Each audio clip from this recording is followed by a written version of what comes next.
This is Kris Broke. One bad squat left him in pain and struggling with the basic life functions. I'm a physiotherapist, and I'll guide you through this case study of how Kris began healing his back. There are 4 phases of healing, each with their own set of exercises and expectations that we'll walk through in this video, with an emphasis on phase 3 and phase 4. But the question remains, will Kris make a full recovery to a 335-pound squat?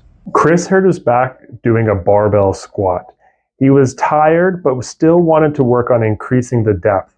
At the very bottom of the last rep, he felt his back slip, and he could feel that sudden pinch and pain, and he had to drop the barbell. Suddenly, everything started to seize up. He had terrible ability to bend forward. It was painful bending side to side. His hamstrings were starting to stiffen up, and he couldn't even perform a simple hinge, and his straight leg raise was awful, making walking difficult. Kris knew that this injury was bad. In the first 1 to 2 weeks, he focused on the basics: pain management, core stability, and gentle mobility to stop the inflammation and set the foundation to get back up. The foundational core stability exercises were things like the bird dog, making sure to elongate the spine without letting the trunk rotate or twist at all. The Palloff press, where you have the band perpendicular and you're holding your core stable, just working to the point of tension. And things like the side plank from your knees, a nice modifiable core exercise.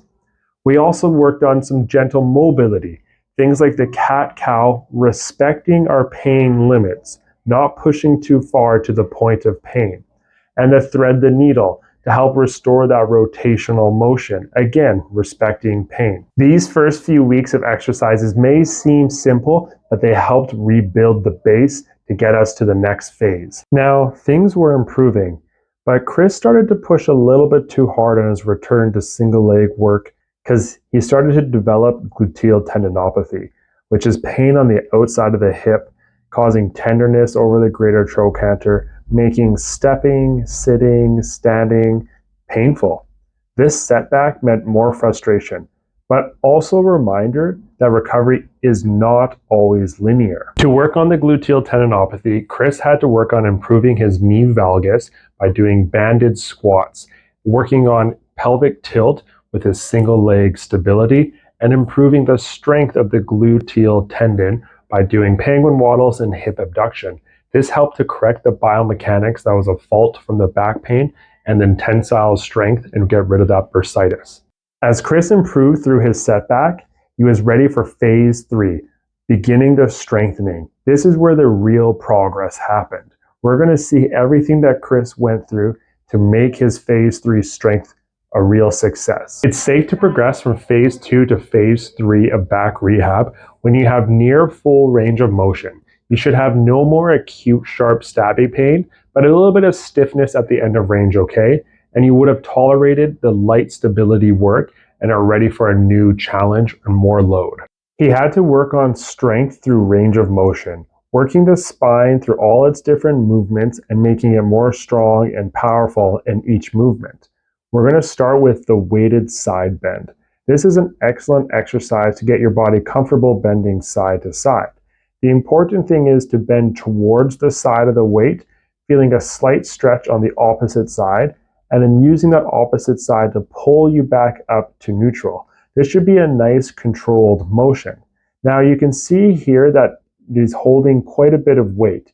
These muscles are actually quite strong. You just want to begin at a comfortable loading point that's reasonable for you. Now Kris is working on some banded thoracic rotations. This is a progression from the Palloff press, really working on all those deep core muscles. It's important for this exercise to keep your hips pointed forward as you use a controlled motion of your core to rotate to the side.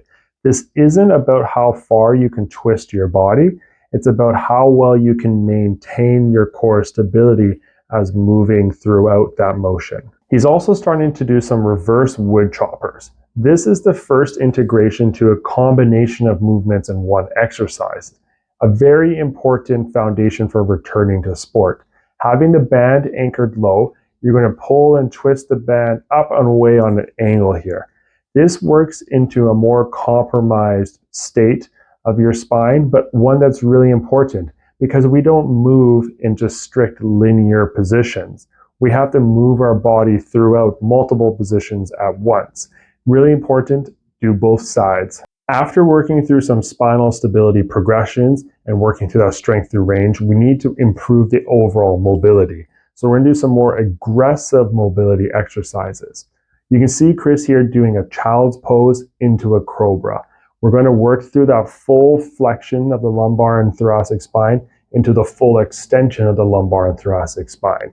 Making it more challenging is by having your hands closer together to really press up into that cobra and really sinking back into your heels to get that full child's pose. Using a band around the shoulder for the thread and needle is an excellent way to give some extra resistance while you're rotating to get some strengthening and to also assist end of range movement to give that full thoracic and lumbar rotation through the spine. This is a great mobility drill to add for that full range. This is where the magic really starts to happen as we're going to start to progressively overload squats. In this phase, Kris really focused on 3 sets of working between 8 reps up to 12 reps. He was very strict that he had to make sure that he got from 3 sets of 8 to a full 3 sets of 12 before increasing the weight. The increment of increase was only 5 to 10 pounds, and then he would repeat that process over and over and over again. That gave the foundation to actually provide that progressive strength over time. This was critical into his return barbell squatting goals. Reincorporating hip hinges with the barbell and weight was crucial at this stage. Kris really had to focus on engaging the hamstrings to make sure that the low back was not overtaking the work. Leaning back into the heels, emphasizing sticking your butt back, turning this from a drill into a strength-based exercise. This is where you can really build some core stability while you're hinging using your glutes and hamstrings. This is a powerful exercise and so important for many things in our life, like bending forward to pick up something from the ground. As Kris learned in phase 2, the lats are critical for core stability because they have so much attachment all along the spine. So progressively loading barbell rows is crucial at this phase 3 stage to get more strength gains and build an overall better foundation.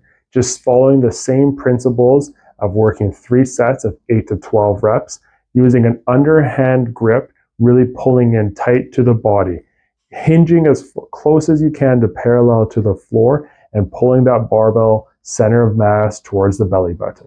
Pull-ups or lat pull-downs are another great way to incorporate more back strengthening to help give overall confidence and build that strength foundation, really trying to keep that core engaged as you pull the bar down to your chest, looking straight up, squeezing for a second.